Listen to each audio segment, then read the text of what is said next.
Hey, I'm Crystal. And I'm Jamie. And we're Southern Fried Adventures.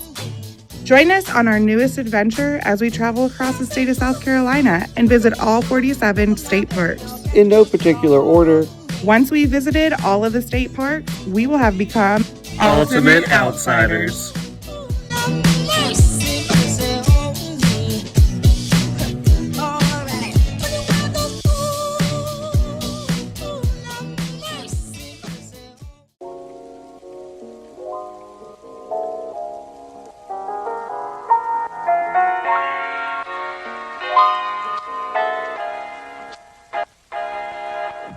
Guys, we have made it to Rivers Bridge State Park. So we're about to do our stamps real quick, and Crystal's going to give you a little breakdown of what this park's all about. Almost. So here's a little placard, and it kind of gives you some of the background about this site. And this was actually pretty significant in the Civil War because this was one of the last stands against Sherman's army, which we would have been Team Sherman because that's USA. Yes, so we were pro-Union. We would be pro-Union. So basically, during his march through South Carolina, their troops were tearing up rail beds and trying to stop basically the infrastructure of the Confederacy from being successful. Sherman was burning South Carolina to the ground. He was burning South Carolina to the ground. If you know anything about Edisto Island or where we were on our last vlog, there's actually several plantations there that were burnt down by Sherman's army, and there were river raids, actually one infamous river raid led by Harriet Tubman in that area. So they were really burning South Carolina down. As this placard says and everything, like, South Carolina really was the state that was considered the birth of the Civil War. Yeah, we were the first to secede from the Union Union. Army held nothing back when it came to this state. Right. It was basically revenge, burn it to the ground. And what were they fighting here for? To keep slaves. And that is something that none of us agree with. We are right here in this parking area, but there's a memorial ground and then a battlefield. We're gonna drive down. So this is a teeny tiny little park, and we are not super comfortable touring Confederate battleground sites. We have to do this for our Ultimate Outsider. We're gonna try to do this as respectfully as possible. Thankfully, like I said, this is the only one from the Civil War that's on the list for us to visit. This is gonna be a short vlog. Through knowledge and growth, we are both very anti-Confederacy. Oh yeah, definitely. We're So just anti. We realize what it stood for, and you can sit here and say states' rights and states' rights. And yeah, you're right. States' rights to own slaves, which is what South Carolina wanted. when we were younger, we both went to South Carolina public schools, and they don't teach you the truth. It is all about states' rights is what they tell you. It was a lot of growth learning some of this stuff. Here we are, growing. So these are their World War II veterans. I don't know, I think it's kind of disrespectful. They have a Confederate flag right in front of that whole group of people, but we're not going to show that part. I may lose followers today, but if you're following me and you agree with that kind of stuff, that's not the follower that we want anyway. So this is actually a memorial placed by the local community to mourn their dead soldiers. Which, when you really think about it, kind of sad, because I can see like a lot of parallels in today's politics and how divided we've become, and how people like a lot of times just believe what their family believes. They don't think about the repercussions of all of that. So from what it looks like, a bunch of Confederate loyalists gather here every year, and I think they still do. Well, it happened a lot between the late 1800s and the 1960s.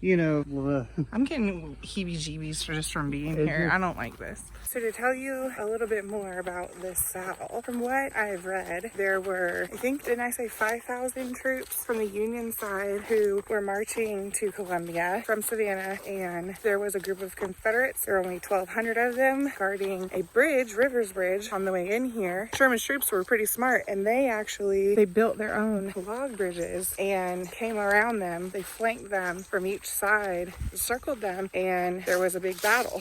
The Confederate troops were able to stall them for one day, and the Union soldiers retreated, and then the next day they pushed right on through and went on to Columbia. We're at a state park. It's 2021. It's just kind of saddening and slightly sickening to know that until 1965, this was all privately owned land that these mass gatherings of basically Confederate sympathizers later sold to the state and turned into a park. I'm just is saying 97 Union soldiers died here, and I didn't see any memorial to them. And, you know, in case people forget, the Union Army is the American Army, and we live in America. So we're, you know, talking about basically memorializing people that, I'm sorry, are traitors to our country. Yeah. That's the honest way to look at it. I don't know, it's just, to me, just saddening the angle in which this is approached. And honestly, that's part of the problem. What's wrong with the history of our country and of this state is we tend to focus so hard about a 4.5-year period and not the grand scheme of things. Let's talk about the hundreds of thousands of African Americans that were freed in the state of South Carolina after the Civil War. Well, let's just talk about them beforehand. What were these people doing to them? They were out here dying in these fields, in these being swamps, split up from their families, clearing this land off, building this country. But yeah, we're going to talk about the people that died trying to fight to keep them enslaved. So this is the inside of the museum, and they've got a lot of like individual stories of the soldiers, and there's actually Union and Confederate stuff in here too. Guess we can calm down a little bit, Jamie. They do have some of that stuff in here to show it. So this is the list of all of the Union casualties. These are Unions, and that's Confederate.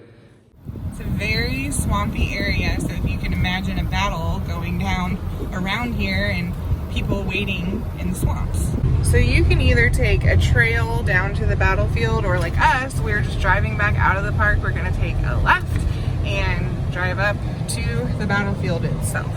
So, all right, here is the battlefield. We're about to walk out and take a look at it. And then that's going to be it. We're not showing a whole lot. We're not doing any trails or anything like that. We're just here to show you the facts and some opinions. I'm going to be real.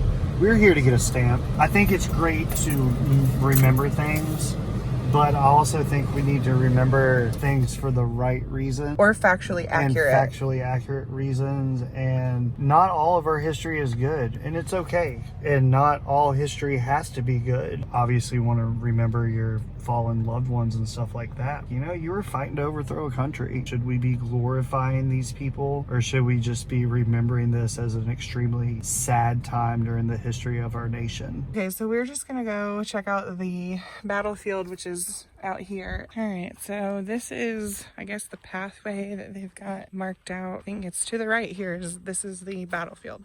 So this is where they had a cannons, many cannons, it looks like, set up. If you look right here on this map, this was like the fortification. Okay, and you can kind of see, so here's like the trench, and it goes all the way down. So if we kept walking that way, we'll actually get to the river.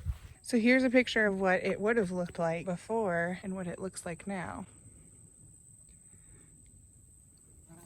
And you can see right here just how creepy and dark, treacherous that river looks. And it's really not hard to imagine how horrible it would be if you were wounded, left for dead, laying in this situation. There's tons of bugs. I can imagine malaria was a big issue. So on February 2nd, the Union troops came up the road on the opposite side of the bank of the Sackahatchee, which is what we're looking at. They were fighting a running battle with Confederate cavalrymen who tried to slow their advance. Look straight across right there, there's an elevation.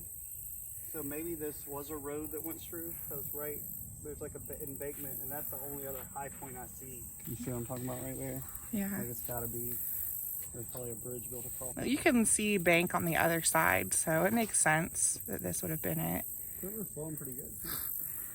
Right now we're heading back to the car. I don't think there's a whole lot left to see. There's a few trails, but like I said, we're just not really feeling that right now. I actually walked more than I thought we were going to through here. Yeah, me too. Okay, so that was the Battle of Rivers Bridge. Hopefully you guys can understand, where we're coming from with this, and we just want to be honest with y'all with, how we're feeling when we're going through these places. And, I'm glad to see that as our day has progressed here, we're seeing more and more nods to Union soldiers and stuff like that, and not so one-sided as the memorial area and stuff was, because you could definitely feel the private influence on that part of the park compared to this part, which is just in preserving the battlefield. And there's a lot more information down here too, I feel. So, hopefully y'all understand, and hopefully if you've stuck around this long in the vlog, you probably are on the same page with us. So anyway, thank you so much for coming on another Southern Pride adventure with us. We hope you enjoyed it, and until next time,